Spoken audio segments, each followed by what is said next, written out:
guys, welcome back to the new series, The Red Carpet. This is going to be how we can shut down the Sicilian defense with the Smith Morra Gambit. So we always start with e4 and our opponent is going to respond with c5, the Sicilian. Now what this move does is it shuts down the d4 square in a very similar way to the traditional king's pawn game. The only difference here is that when Black plays c5, he's picking a pawn that can continue to go down the board. The plus for us as the white player is that our pawn can also continue down the board. Now, even though Black is trying to shut down this d4 square, we're going to play this move anyway. We play pawn to d4 and we try to take over the center with our pawns. We're allowing Black to take us, and now we're going to offer another pawn, the c3 pawn.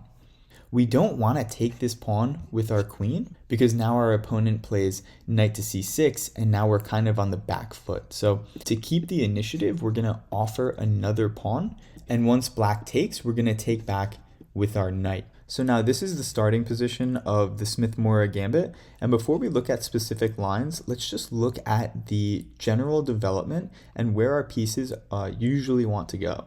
So both of our knights want to go to their most natural squares on c3 and f3. Our light square bishop usually comes to c4 and attacks this f7 square. The queen can either come to e2 and support this bishop, or sometimes it can come to b3 and create a battering ram on this diagonal. This dark square bishop many times is coming to e3 to protect this d4 square. Because we don't have a pawn on the c file and our e pawn is on e4, it makes this square on d4 very, very weak. We don't actually have a pawn that can defend this square, so a lot of times this bishop will come to e3 to defend this very important center square. The bishop, however, can also come to squares like f4 and g5. So after we develop all of our pieces, we're going to look to castle kingside and then get our rooks to these open D and C files where they can look down basically the entire board. Now let's look at this position from the perspective of the Black player. Black is up a pawn right now and it's a center pawn. However, Black is kind of far away from getting castled and has no pieces developed yet. The mindset of a lot of players when they are facing a gambit is to get castled and get king safety as soon as possible. The easier way usually to get castled is kingside. So that means getting these two pieces developed. Let's just focus on the knight for now and see how Black can get this knight developed. If Black plays knight to f6 right off the bat, we can counter this move perfectly by playing e5. Now the knight is attacked and it can't go to either of these center squares because our knight defends those squares, and it can't go to any of the outside squares because our queen covers that. So the only place the knight can go is back. We can develop our other knight, and now it's Black who's on the back foot. So Black most likely won't play knight f6 right off the bat, but instead would probably prepare it with something like d6.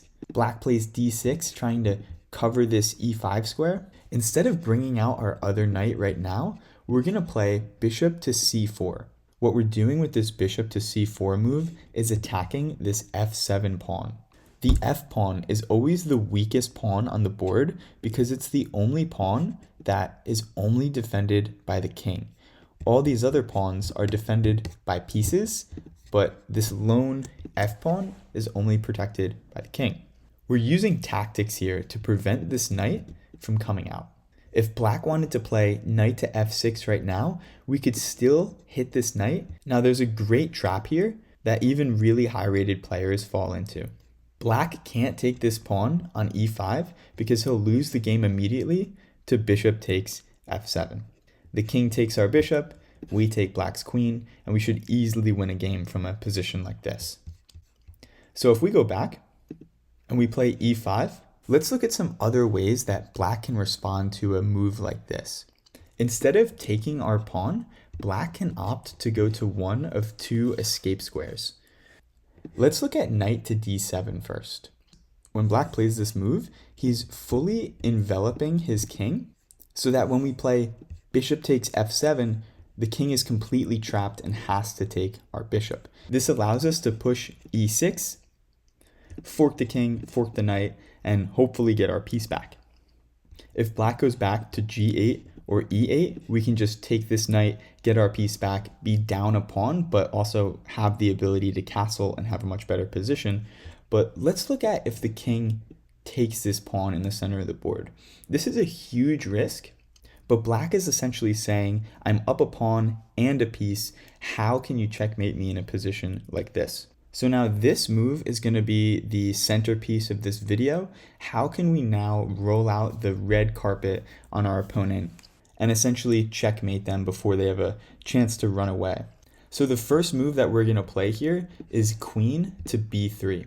What we're doing with this move is we're cutting off this crucial f7 square that black is going to use to retreat. We play queen to b3. For the purposes of this video, we're just going to look at the 1, 2, 3 escape squares that the king has.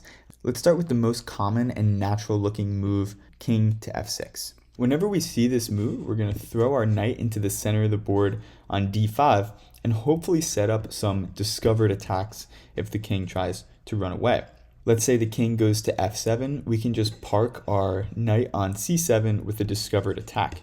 You'll notice that these escape squares are also cut off by this knight, and now the king is forced out into the center of the board. From here, it's an easy checkmate in one. We can just play queen to e6. Now, what about if the king runs away to g6? We can continue attacking the king with checks by playing a knight to f4, and you can see this square is still cut off by the queen. Moves like king to f6 are just going to run into this queen to e6 move, and the game should quickly fall apart from here. So now we can go back to the main escape moves, and now let's look at king to f5. Now black's king is literally out in the center of the board with zero protection, but how can we checkmate black from here? We can start by plugging black's escape square f7. How do we do this? We just play queen to f7.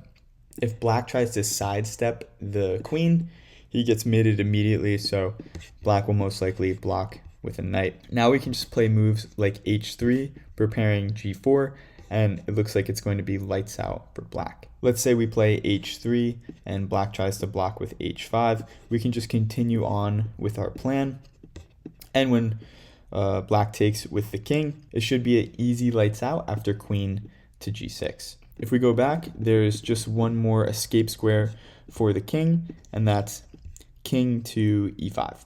This is unlikely that your opponent is going to play this, but still all the way, we can use the same tactics by putting our queen on f7. Now, this king is pretty much completely shut out. This knight is ready to come in.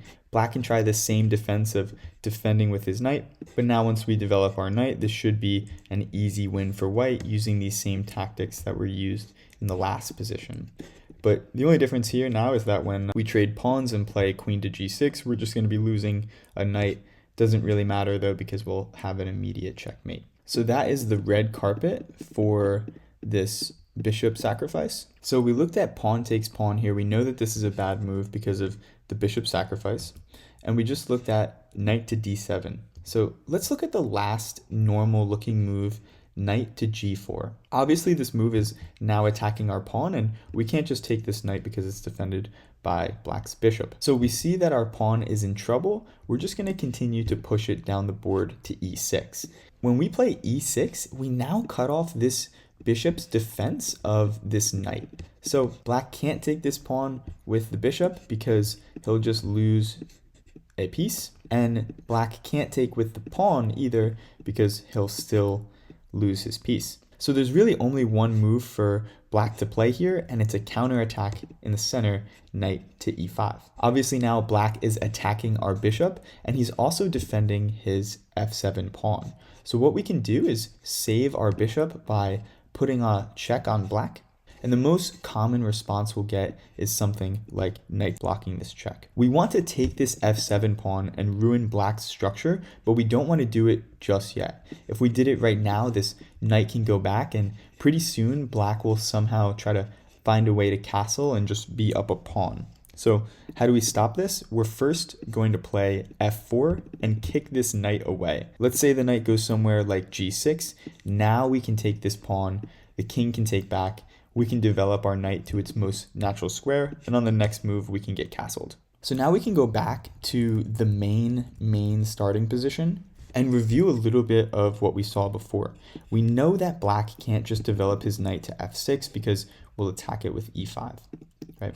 So we see that black tries to prepare knight to f6 with a move like d6. We counter this move by putting our bishop on c4, and we see that this shouldn't work as well because we can still kind of finagle our way into this position here. So black really needs to defend this e5 square if he wants to develop his knight and get castled, so he's going to recruit his other knight to do this. His knight now defends the e5 square, and so does his pawn, so he should be okay. We're going to develop our knight to its most natural square, and now black brings his knight out. However, we're going to use the same tactics here by playing e5 and attack this knight anyway. Now let's say black tries to take our pawn with his knight. He's going to fall for these same tactics that he fell for at the beginning of the video. The king has to take this bishop, and now we can get black's queen. So if black doesn't want to fall for this, he can instead try to take with the pawn, but in doing this he's opened up the d file where we can now trade queens and either take castling rights away from black, or black will take with this knight.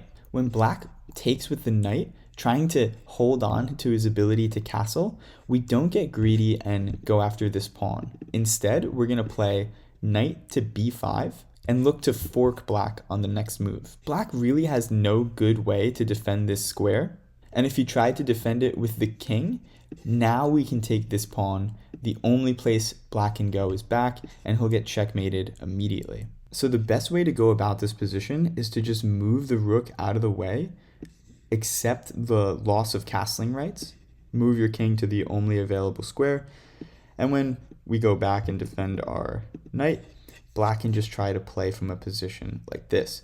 The engine puts this position at about +1 for white, but realistically this is going to be much harder for black to play than it is for white. You can see black's king is a little awkward here in the center of the board, and all of his pieces are on the back rank except for this one knight. This pawn is hanging with check potentially. Black's setup is kind of an opening mess, and it's pretty much just on white to do all of the attacking. You can see that white is going to get castled on the next move, and now the fact that these files are open, these D and C files, it's going to be very easy for white to just simply put his rooks on that file and go to work. So that's it for this video. This has been the red carpet, or how to crush the Sicilian with the Smith Morra Gambit. I'm going to make these videos into like a series, so I'm going to do more videos on the Smith Morra. And we're going to look at other setups from black, such as the Sicilian dragon, when black plays d6 and g6. Some positions when black plays these two center pawns to the 6th rank. And some other fun defenses like the Chicago defense in the futures. So that's all for now. Thank you guys for watching, and I'll see you in the next video.